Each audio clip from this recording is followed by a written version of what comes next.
Gandang araw po sa inyong lahat. Ito po ang gugupitan natin ng maiksi at mataas. No?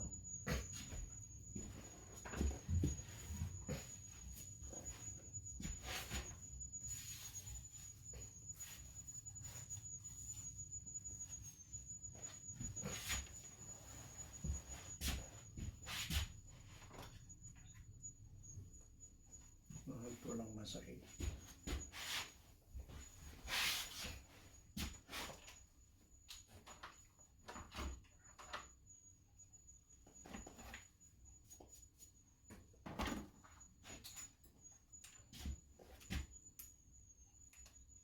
Gamit natin 316 of an inch.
There you go.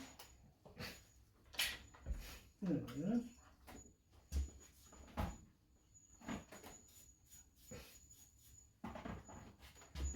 1/16 of an inch.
So far.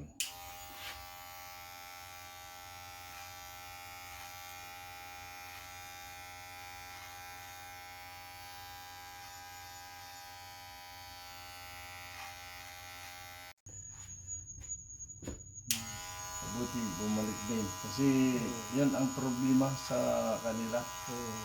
Napakatagal Yung pag tinatawagan mo government offices, kaya ng social security, kahit ng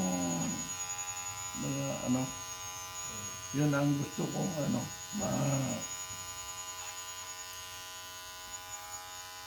maiba. kasi pag sweldo, kaltas ng kaltas, pag gusto mo kailangan mo sila, Ang hirap kausap, di ba? Yeah. Parang intentional. Hmm. Pagkatapos papasok ka, nandito ka sa Alaska, pagkatapos dadalang ka ng Oregon. Yes. Ang layo ng ano nila. Kaya hindi lang ako siguro ang nagagalit.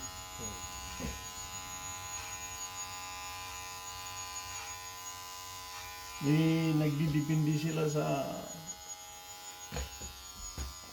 bayad natin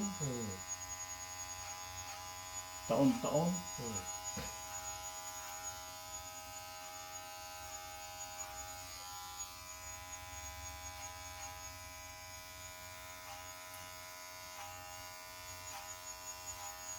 Pero kung matutuloy yung gusto ni President Trump, wala nang tax ng Social Security, nakakatulong yun. Kahit kunti, no? Yung babayad ka ng 1,000, kung mahigit, malaking bagay yun. Yan. Kasi ang iba, walang ibabayad, no? Mangungutang yun. Mangungutang lang kayo. O kaya unti-untihin niyang babayaran, lalaki. Kasi ang IRS, ang laki ng kukunin na interest. Tsaka ang dami nang kinukuha sa pag nagsasahod ka, dami, di ba? Yun na nga. O pagkatapos, pag gumover pa yung kita mo, magbabayad ka ng tax, di ba? Yun ang problema ron eh. Dapat, tama na yung sa Kaltas. pagtatrabaho mo. Yun, tama na yung pag nag-over ka man sa kita, sa'yo na yun, hindi na sa kanila. Yung overtime. Pinagpaguran mo yun eh, pagkatapos. Maraming gustong ibahin ni Trump. Sabi nila, saan niya kukunin ang pera? Kunin niya nga sa mga mayayaman. Pero mo, yung mahirap, magdo-double job, pagkatapos pagsahod, yung double job niya, pumunta lang sa IRS. Di ba? Yes. Kaya yung iba, yung nag-overtime, yung talagang pangkaraniwan lang yung sahod. Kasi yung kikitain mo, pumunta lang sa tax eh. Yep. Diba sana kung malaki yung sahod mo talaga, di ba So, kailangan yung ginaganyan nila, yung tinitignan din yung capacity ng trabaho ng tao. Yeah. Pag mababa yung sahod, dapat wala na tax sa ano niya, sa kita niya. Yeah. Dapat na yung kinakaltas sa mga trabaho. Matutuloy yun. Ako, makakatulong. So yun yun, darating yung taon, wala kang pera, nag-over yung ano mo, nag-1,000 yung tax mo, Hindi sila mawawalan kasi they are allowed to print. Oo. Di ba? Yeah. Kawawa, yung nagtatrabaho, alam niya. Kasi yung kinita niya, wala na yun eh, dumaan na eh.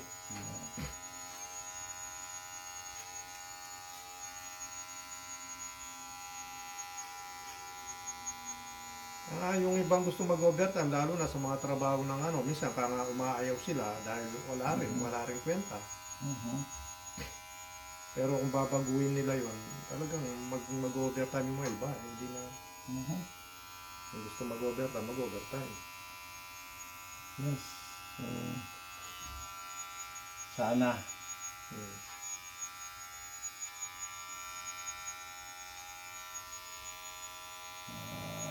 Yun.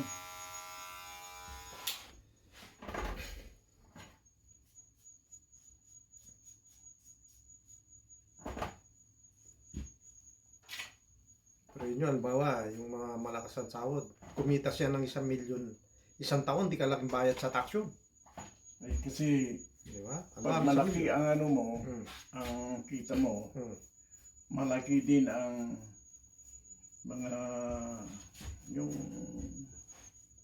bigay-bigay mo sa mga charity o mga deduction kanya. Kaya lalaki ang deduction. Mamaya wala ka nang babayaran. Dahil malaki ang deduction.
At sana marami na namang trabaho dito sa atin pag inumpisahan yung annual development. Dito nga sa Alaska, walang development eh. No? Oo, kasi ayaw. Alam nyo yung... Ang isang development natin dito, maliban sa fishing industry, yung oil, may oil. yung maganda po rito. Nakarating na po kayo ng Omer. Ayaw. Nakarating kayo ng Omer. Yung Omer, alam niyo? Omer. Ako ang isang nauna dito. Yung Omer, hindi yung Omer na baryo, parang yung barangay. Dapat nun gawa ng tulay dito sa may ano eh. Ang layo, iikot ka 2 hours. Ang layo na nakatira doon, di ba? Pwede silang gumawa ng tulay diyan, no? Diyan sa may ano. Yes. Para umunlad yung Omer. May balak yan noon pa. Dito sa Kasi yung Omer, makikita nyo, Tornagin Arm. meron ng ano yun eh.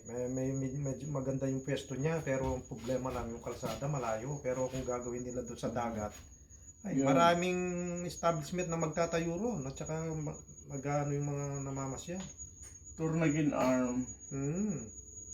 Sa Omer, maganda yung Omer. Gagawa sana ng tulay dyan. Pero ewan ko kung ano nangyari. Kasi biruin nyo, ay po, nung nakapunta na doon, hindi ba ikot ka, layo pagkatapos mula doon sa pinaka-highway, halos 15 miles pa yung tatakbuhin ng sasakyan. Doon sa may tulay, di ba, liluko ka pamunta ron. Pero kung gagawa ng tulay doon, wala man 2 miles yung gagawin nilang tulay. Mga 1 mile lang siguro. Doon sa may dagat na, mababaw lang yun. Hindi naman ganun malalim. Malalalim na dagat, nakakapagawa ng tulay. Dito po sa mga pasyalan dito, mula nung dumating ako rito, wala pa na akong nakitang bagong pasyalan. Okay na po, thank you.